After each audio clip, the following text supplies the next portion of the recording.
Hello, Clinical Methods 2 students. For the first laboratory session of the semester, we are going to be discussing and talking about the big four, quads or quats. For this particular short video, we are talking about the Azostix. The Azostix is part of the big four, and this is a test for our crude testing of our blood urea nitrogen. As you can see, the BUN on the box right here. Okay, BUN, that stands for blood urea nitrogen. What is blood urea nitrogen? Blood urea nitrogen is determining how the body is dealing with protein metabolism and their byproducts or their waste products. Normally, a sufficient amount of protein metabolism will be excreted within the urine, and a certain level of urea will remain within the blood.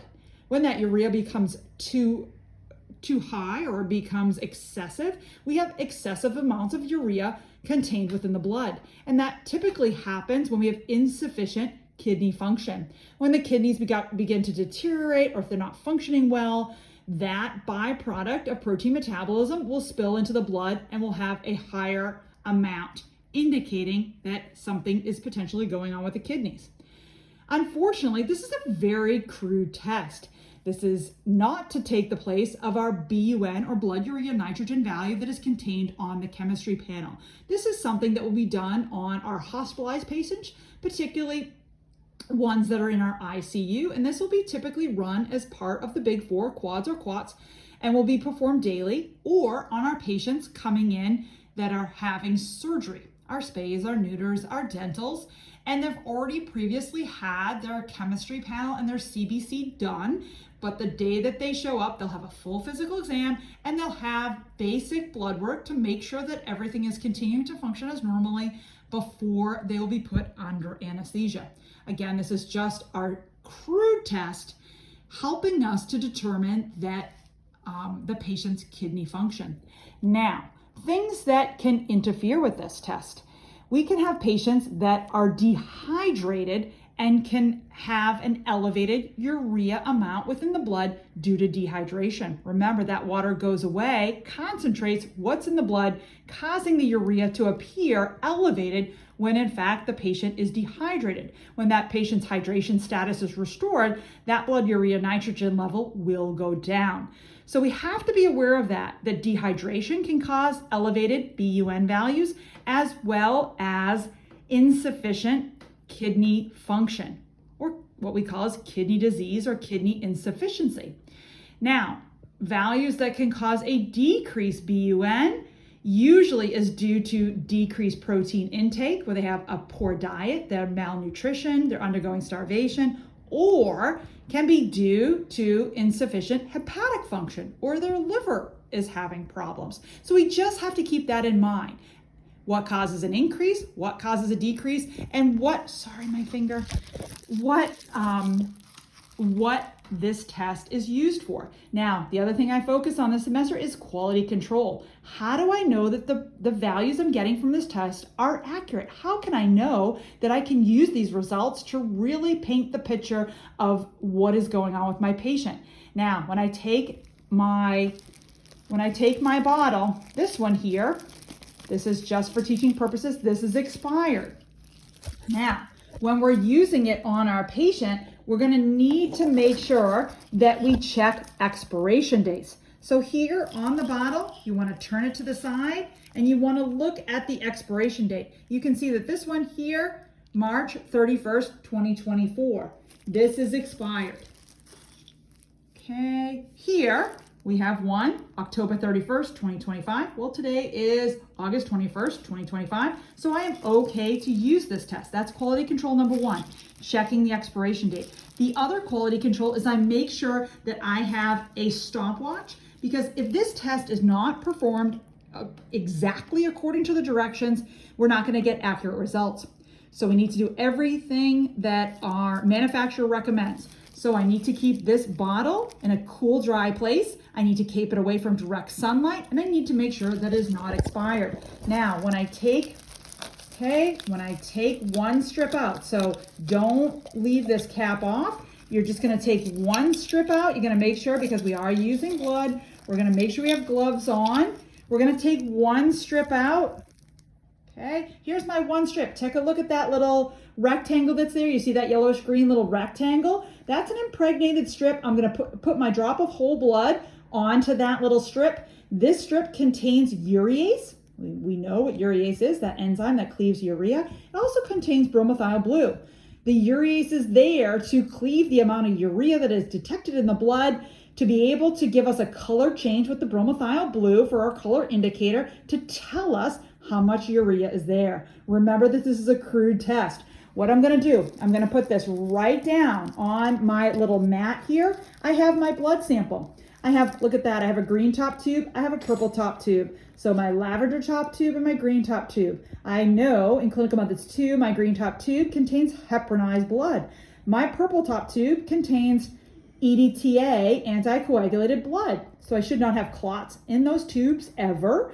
I should have that what appears as fresh whole blood, but we know the anticoagulant is preventing it from clotting. Now for this test is designed to use whole blood. So that means blood that's coming directly out of a patient in a syringe I could use, or anticoagulated blood. Now, we do not use plasma. We don't use serum. And we do not use anticoagulated blood that contains fluoride. So I would not use my gray top tube.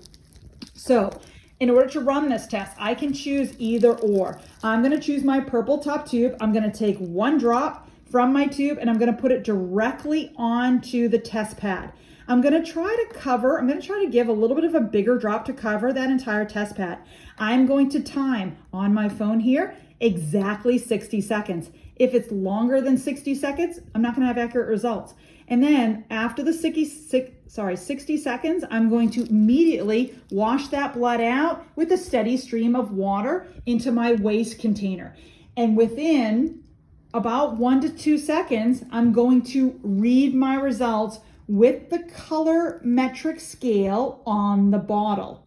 We need to make sure that we read that colorimetric test immediately. Now look at your scale and you'll see this in lab. Okay, so over all the way to the left, 5 to 15, 15 to 26, 30 to 40, and then 50 to 80. Now, normal, we need to know all normal ranges.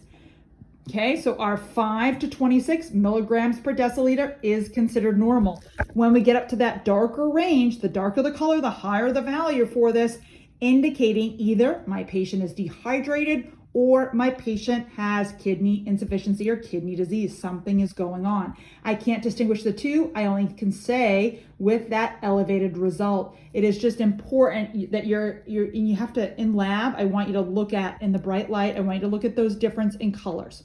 I want you to know units. I want you to know what causes a high, what causes a low, and that this must be performed accurately. So, okay, I'm gonna take one drop. Sorry, you can't see me right now. I'm gonna take, just had to pick it up for a second. I mixed up my blood very quickly. I put my pipette in. Okay, I suck up, I bring one, okay, that's, whoop, I dropped that right there. And I'm gonna put that drop, okay, whoops, I'm gonna start my immediately, okay? Right as I put that drop on, I start my timer, 60 seconds. Okay, when 60 seconds is up, we're gonna take that steady stream of water, we're gonna rinse it off, and then we're going to compare it to the scale on the bottle. Okay, so time lapse on this video. Let's say 60 seconds exactly is done. Okay, I'm just gonna wait that.